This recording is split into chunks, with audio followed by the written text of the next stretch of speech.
मी loan घेत नाही असं म्हणतो, पण MTF तर लोनच आहे, राईट? सो इन दॅट केस भीती मला कशी वाटत नाही MTF घेऊन ट्रेड करताना. एक छान असा एक क्वेश्चन तुमच्याचपैकी वन ऑफ द कट्टर फॉलोअरने विचारलेला आहे, जो आपण आजच्या व्हिडिओमध्ये आपण डिस्कस करणारच आहोत. पण इतरही लोकांचे महत्त्वाचे काही क्वेश्चन्स आलेले आहेत, म्युच्युअल फंड्सला घेऊन काही क्वेश्चन्स आलेले आहेत, ऑलराईट, आणि इतरही काय स्ट्रॅटेजीवरचे काही क्वेश्चन आले आहेत, ते पण आपण या व्हिडिओमध्ये आपण डिस्कस करणार आहोत. व्हिडिओमधली इन्फॉर्मेशन जर तुम्हाला कुठेही आवडत असेल तर लाईक जरूर करा. जास्तीत जास्त मराठी माणसांपर्यंत आपला व्हिडिओ शेअर करण्यास मी मदत करा. माझं इंटरेस्टिंग करून घेतो. जय हिंद, जय महाराष्ट्र मित्रांनो. मी आहे महेश पाटील, शेअर मार्केटमधला ट्रेडर आणि एक म्युच्युअल फंड इन्व्हेस्टर.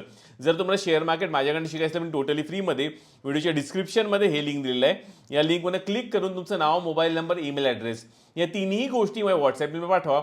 एक 24 वेळेत रिप्लाय करतील. ऑफर केलेली पण नीट वाचून घ्या, नंतर या लिंकमध्ये क्लिक करून जॉईन करा. माझ्या शेअर मार्केटच्या फ्री वेबिनार सिरीजचे बॅचेस दर 15 दिवसाला सुरू होतात. टेलिग्राम चॅनल जर मला जॉईन केलं असेल, टेलिग्राम चॅनल नक्की जॉईन करा. लिंक डिस्क्रिप्शनमध्ये दिलेली आहे. ऑलराईट, आपला आहे कट्टर फॉलो स्पेशल सेगमेंटचा व्हिडिओ, जिकडे आपण डिस्कस करतो तुमचे जे कमेंट्स येतात, ज्यातून बरेचशा लोकांना फायदा होतो, ते आपण आता या व्हिडिओमध्ये डिस्कस करायला सुरू करणार आहे. सो पहिला कमेंट जो आलेला आहे, तुम्ही लोन घेत नाही असे म्हणता, पण मग MTF सुद्धा मोठा लोनच आहे, मग ते कसं काय जमते? MTF करताना भीती वाटत नाही का?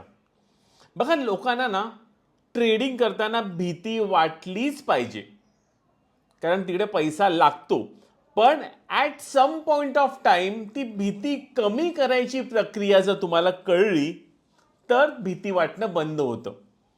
त्याच्यातले महत्त्वाचे घटक काय आहेत? जर आपल्याला भीती वाटणं कमी करायचं असेल तर पहिला महत्त्वाचा घटक काय आहे की आपल्याला शेअर मार्केटमध्ये असा पैसा लावायचा आहे ज्याची आपल्याला गरजच नाही आहे. गरज नसलेला पैसा आपल्याला शेअर मार्केटमध्ये लावायचा आहे.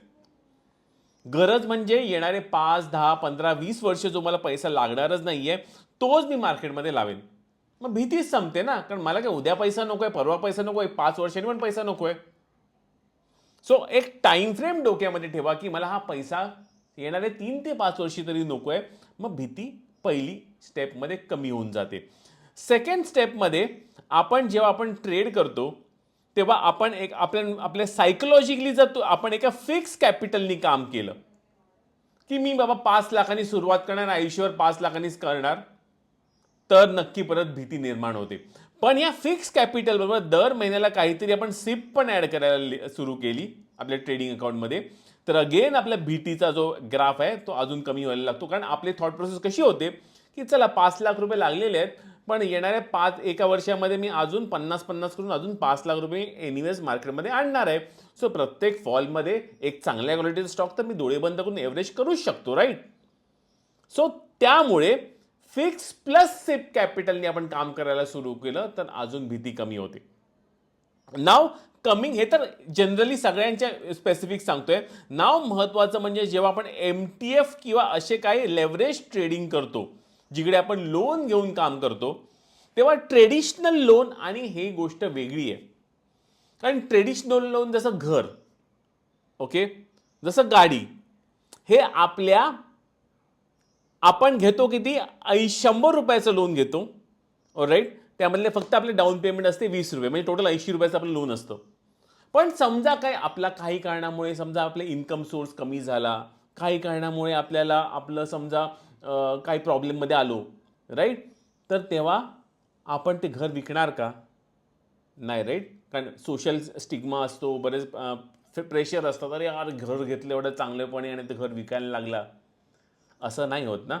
तेव्हा ते प्रेशर जे असतं ना ते खूपच वेगळं असतं. गाडी पण सेम थिंग, घेतली मर्सिडीज, पण हप्ते भरायला बघा जमत नाही, मर्सिडीज उचलून घेऊन गेली, लाज निघते ना.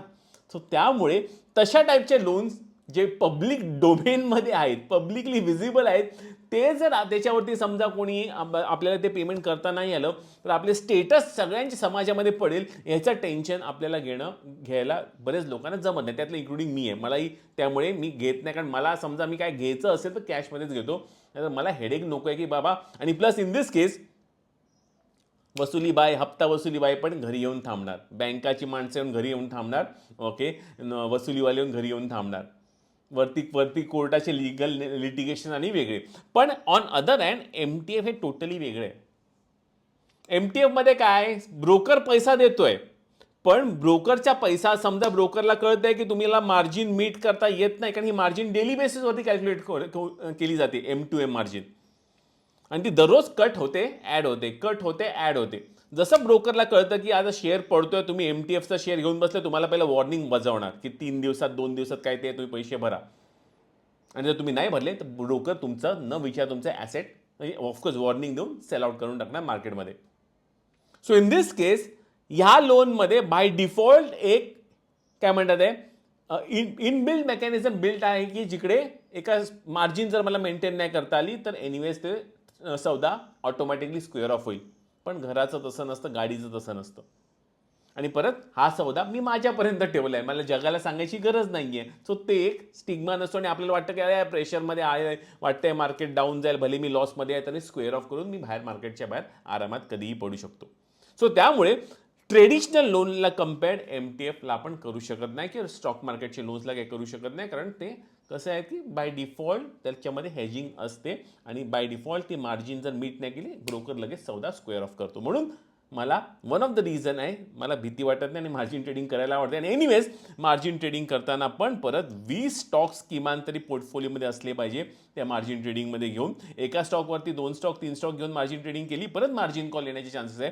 सो जेव्हा आपण डिव्हर्सिफाय करून ट्रेड करतो मार्जिन ट्रेडिंगमध्ये आपल्याला भीती वाटायची परत गरज नाही आहे. सिम्पल मिनिमम 20 मी सांगतोय, अप टू 50-100 पर्यंत पण तुम्ही जाऊ शकतात, डिपेंडिंग तुमची स्ट्रॅटेजी काय त्या बेसिसवरती. ओके, आता नेक्स्ट क्वेश्चनवरती जाऊया.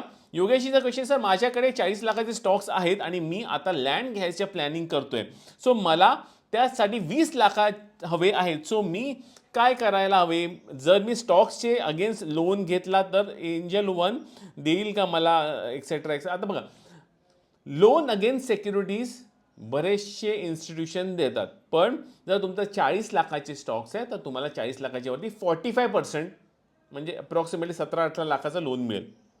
व्याजदर काहीतरी 9.5%च्या 10% घरात तुम्हाला मिळेल. ओके, सो पण ह्याच्यामध्ये एक एवढीच गोष्ट आहे की समजा त्या स्टॉक मार्केट पडायला लागलं आणि ते स्टॉक्स पडायला लागले तर तुमची LTV जी व्हॅल्यू असते, लोन टू व्हॅल्यू काहीतरी म्हणतात त्याला, ती व्हॅल्यू पडायला लागली तर तुम्हाला परत मार्जिन कॉल येऊ शकतो आणि मार्जिन कॉलला तुम्हाला परत पैसे अजून त्या लोनमध्ये भरायला लागणार.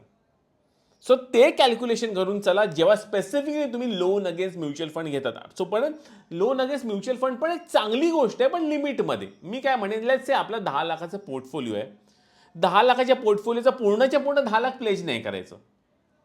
ओके, 10 लाखाच्या पोर्टफोलिओमधले जर मी 3-4 लाख रुपयाचे शेअर्स प्लेज करून मला 1 ते 2 लाखाची गरज असेल तर मी करेन. म्हणजे ओव्हरऑल पोर्टफोलिओच्या मी मुश्किलने 2 ते 3 लाख म्हणजे 20 to 30%च मी लोन घ्यायचा प्रयत्न करेन, त्याच्या पुढे मी जाणार नाही. 45% आणि 50% पर्यंत जाणार नाहीत म्हणजे नाही. आयडियली मी 20% या फिगरवरती चालेल. सो 10 लाखावरती मी 2 लाख कधीही काढू शकतो बिना टेन्शनचं. कारण समजा काही कारणामुळे ते मार्केट जर अजून ते लोन व्हॅल्यू पडली तर मी माझे ॲडिशनल शेअर्स मी प्लेजिंगला देऊ शकतो, कारण माझ्याकडे 10 लाखाच्या पोर्टफोलिओमधले फक्त मुश्किलने 5 लाखचे शेअर्स म्हणजे प्लेस्ड आहेत. अजून माझ्याकडे 5 लाखाचे शेअर्स अवेलेबल आहे जे मी प्लेजिंग करू शकतो. सो ते मेकॅनिझम तुम्ही पहिलं गणित करा, नाहीतर स्ट्रेट अवे दुसरे काय ऑप्शन असतील लोनचे तर मच मोर बेटर आहे. पण स्टॉक्समध्ये फक्त LF loan against mutual fund, loan against mutual fund, loan against securities घेण्याच्या आधी हा एक विचार करणं गरजेचं आहे. नेक्स्ट क्वेश्चन आहे, JS म्हणतात, सर मला 50,000चे म्युच्युअल फंडमध्ये वन टाईम इन्व्हेस्टमेंट करायची होती आणि माझं 1 इयरचा बेबी आहे, जे सिप सध्या स्टार्ट नाही करू शकत, तर वन टाईम इन्व्हेस्टमेंटसाठी पण कॉन्टॅक्ट. ॲब्सोल्युटली असं काही नाही आहे, सुरुवात करूया. श्री गणेश म्हणूया. म्युच्युअल फंडसाठी जर कोणीही इंटरेस्टेड असेल कृपया करून आपलं लिंक डिस्क्रिप्शनमध्ये दिलेली आहे. मला सगळ्या लोकांबरोबर काम करायचं, जेवढ्या लोकांना खरंच त्यांची लाईफ टाईम एक मुलांसाठी म्हणा, तुमच्या इव्हन फॉर तुमच्या रिटायरमेंटच्या हिशोबाने म्हणा, लॉंग टर्म जर काही गोल्स असतील नक्की लिंक डिस्क्रिप्शन दिलेली आहे, लिंकमध्ये क्लिक करून मेसेज करा. मला प्रत्येकावर काम करायला आवडेल. नेक्स्ट आहे क्वेश्चन गोपालजींचा. त्यांनी स्पेसिफिक एक चांगलं काय म्हणतात सगळ्यांसाठी उपदेश दिलेला आहे. शेअर मार्केट म्हणजे स्वतःवर कंट्रोल करणे आणि आपल्या पैशावर आपल्या परिवारांचा अधिकार आहे, हे डोळ्यासमोर ठेवून कधीही नुकसान होणार नाही. दुसरे असे की शेअर मार्केट हा नजरेचा खेळ आहे, फक्त निरीक्षण करा, कधीही नुकसान होणार नाही. शेअर मार्केट सर्व नियम खुंटीला टांगून ठेवते आजचे सध्याची काय परिस्थिती आहे. ओके, सो पॉईंट सांगतात आहे की व्यवस्थितपणे काम करा. जे काय रूल्स अँड रेग्युलेशन जे पण आपण बनवले आहेत त्याला फॉलो करा. डिसिप्लिननी काम करा. महत्त्वाचं म्हणजे जो पहिली लाईन जी ती म्हणाली आहे, आपल्या परिवाराला डोळ्यासमोर ठेवून शेअर मार्केटमधले गुंतवणुकी करा. म्हणजे आपण गॅम्बलिंग नाही करणार, एक प्रॉपर इन्फॉर्म डिसिजन मेकिंग करून हे इन्व्हेस्टमेंट्स करणार. सो कृपया करून गोपालजींचा व्यवस्थितपणे व्हिडिओ पॉज करून हा पाहिजे मेसेज तुम्ही वाचू शकतात. लास्ट 2 कमेंट्स आपण घेऊया अजून. अभय म्हणतात सर स्विंग ट्रेडिंगचा पोर्टफोलिओ कसा हेज करायचा. इंटरेस्टिंग क्वेश्चन आहे अभय. आपण उद्याच्या टॉपिकमध्ये आपण नक्की घेऊया, कारण one of the interesting questions आहे आणि ह्याच्यावरती मे बी फुल एक व्हिडिओ बनवू शकतो. Nifty cup and handle pattern. Alright, so cup and handle pattern जर कोणाला माहिती नसेल, कप अँड हँडल पॅटर्न म्हणजे एक्झॅक्टली काय आहे. Alright, so cup and handle पॅटर्नसाठी आपल्याला सिम्पल म्हणजे एक असं असतो. सो मार्केटमध्ये पहिला तर एक ओपन होतं आहे. मार्केटमध्ये पहिला तर एक फॉल येतो. फॉल आल्यावरती राउंडिंग बॉटम बनतं. राउंडिंग बॉटम बनल्यावरती असं काहीतरी बनतं आणि मग असं मार्केट चालायला लागतं. सो हा आपला कप झाला आणि ह्या कपचा हँडल झाला.